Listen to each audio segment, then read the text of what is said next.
नमस्कार दोस्तों, मेरा नाम मिथिलेश सिंह है। आज जो है आप लोगों के बीच मैं एलएलबी स्टूडेंट के स्कोप के बारे में बात करने जा रहा हूं और मैं ये बताने जा रहा हूं कि एडवोकेट के पास क्या क्या रिलैक्सेशन है और एक अच्छे एडवोकेट कैसे बन सकते हैं।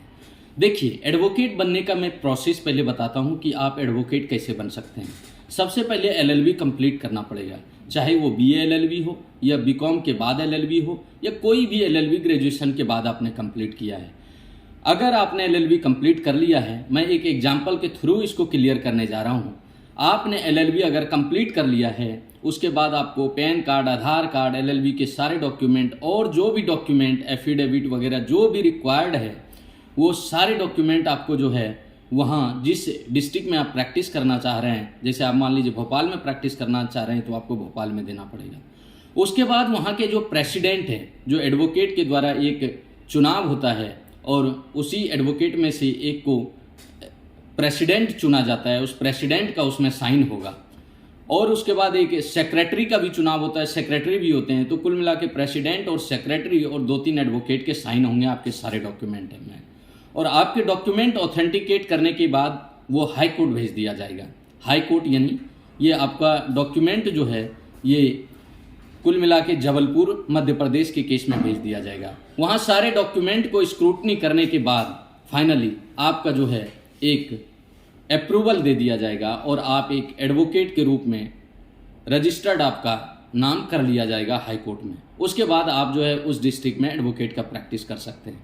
लेकिन उसकी विदिन 2 ईयर जहाँ तक ये प्रोविज़न है, कुछ उसमें लिखा रहता है कितने मंथ के अंदर, उसी के अंदर आपको ऑल इंडिया काउंसिल बार के एग्ज़ाम निकालने पड़ेंगे। उसमें लगभग 3 से 4 अटैम्प्ट होते हैं और वो एग्ज़ाम जब आप निकाल लेते हैं उसके बाद जो है आप एक एडवोकेट बन जाते हैं ऑल इंडिया काउंसिल बार के बाद। और ये एग्ज़ाम निकालने के बाद आप जो है आउट ऑफ स्टेट भी प्रैक्टिस कर सकते हैं। आप यदि चाहे पटना हाई कोर्ट में वहाँ भी कर सकते हैं, डिस्ट्रिक्ट कोर्ट में कोई मान लीजिए आप चाहते हैं कि भागलपुर डिस्ट्रिक्ट कोर्ट में या गुजरात के किसी कोर्ट में, तो वहाँ जाके आप प्रैक्टिस कर सकते हैं। लेकिन ये केवल तभी होगा जब ऑल इंडिया काउंसिल बार के आप एग्ज़ाम निकाल लेंगे। अब मैं ये बात करने जा रहा हूँ एडवोकेट के पास क्या क्या राइट है। देखिए, एडवोकेट के पास तो वैसे बहुत सारे राइट हैं, लेकिन उतना भी नहीं है, पर कुछ राइट हैं जिसके बारे में मैं बात करने जा रहा हूँ। इनको राइट टू इंटर कोर्ट, ये कोर्ट में एंट्री ले सकते हैं, भले वहाँ प्रोसीडिंग चल रहा हो या नहीं चल रहा हो, जो कि नॉर्मल पीपल हमेशा कोर्ट में जाके बैठ नहीं सकते हैं। ये एडवोकेट के पास स्पेशल राइट है। राइट टू फीस, एडवोकेट के पास पावर है, वो चाहे जितना फीस वो चार्ज कर सकते हैं। उसके बाद right to freedom speech and expression, article 19 सब आर्टिकल 1 में एडवोकेट के पास ये पावर है, कोर्ट में अपना फ्रीडम स्पीच एंड एक्सप्रेशन दे सकते हैं, अपना ओपिनियन क्लाइंट के बिहाफ पे रख सकते हैं। ये भी उनके पास एक स्पेशल रियायतें हैं। उसके बाद यदि आप देखेंगे एडवोकेट के पास, जैसे ये सब तो मैंने राइट का बात किया, उसके बाद अगर आप देखेंगे एडवोकेट के पास सम रिलैक्सेशन यानी प्रिविलेज है। जैसे वो पार्लियामेंट्री बिल को रिव्यू कर सकते हैं, एडवोकेट पार्लियामेंट्री बिल को रिव्यू कर सकते हैं। और एडवोकेट को ड्यूरिंग प्रोसीडिंग, जब कोर्ट में कोई प्रोसीडिंग चल रहा है तो एडवोकेट को कोई भी अरेस्ट नहीं कर सकता है। मान लीजिए वो घर से आते हैं कोर्ट या कोर्ट से घर जाते हैं, तो उस केस में उनको अरेस्ट नहीं कर सकते हैं। ये भी उनके पास एक स्पेशल रिलैक्सेशन है। और जब पार्लियामेंट्री बिल को रिव्यू करते हैं तो एडवोकेट को बहुत हैंडसम अमाउंट ऑफ पैकेज मिलता है। ये एडवोकेट के स्पेशल आप कह सकते हैं प्रिविलेज मिला हुआ है। और मैं तो सजेशन दूंगा, अगर कोई एडवोकेट बनना चाहते हैं तो एडवोकेट बने डिस्ट्रिक्ट कोर्ट में और प्रैक्टिस करें 2-3 साल, और उसके बाद उनको सीधा सुप्रीम कोर्ट में किसी एडवोकेट के पास ट्रेनिंग लेना चाहिए। और उनके पास यदि 2-3 साल अच्छे से ट्रेनिंग ले लेंगे तो आप एक अच्छे और इतने पावरफुल एडवोकेट बनेंगे जो अच्छे अच्छे ऑफिसर आपके सामने फालतू बात नहीं कर सकते। और कोशिश करिए बहुत अच्छे से ट्रेनिंग लेने का। और मैं तो बोलता हूँ यदि कोई एडवोकेट के अंडर ट्रेनिंग लेते हैं, वो 10 घंटे के जगह मान लीजिए 8 घंटे ट्रेनिंग का आ रहा है, वो 12 घंटा करवाता है, तो आप 16 घंटे करने के लिए रेडी रहिए।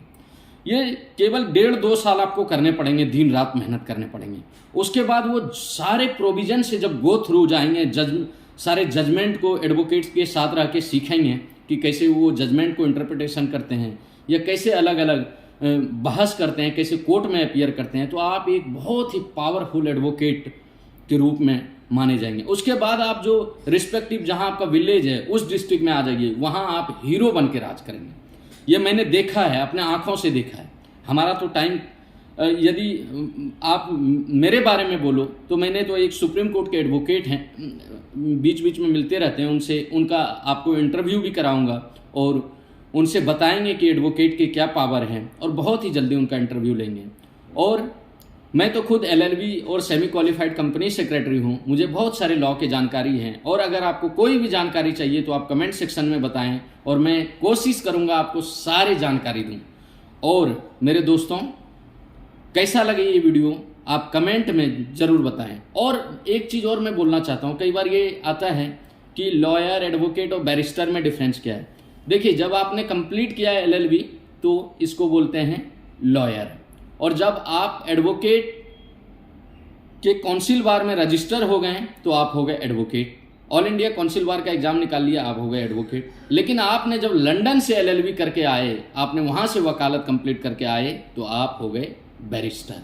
कैसा लगा ये वीडियो कमेंट में ज़रूर बताएं। Thank you so much.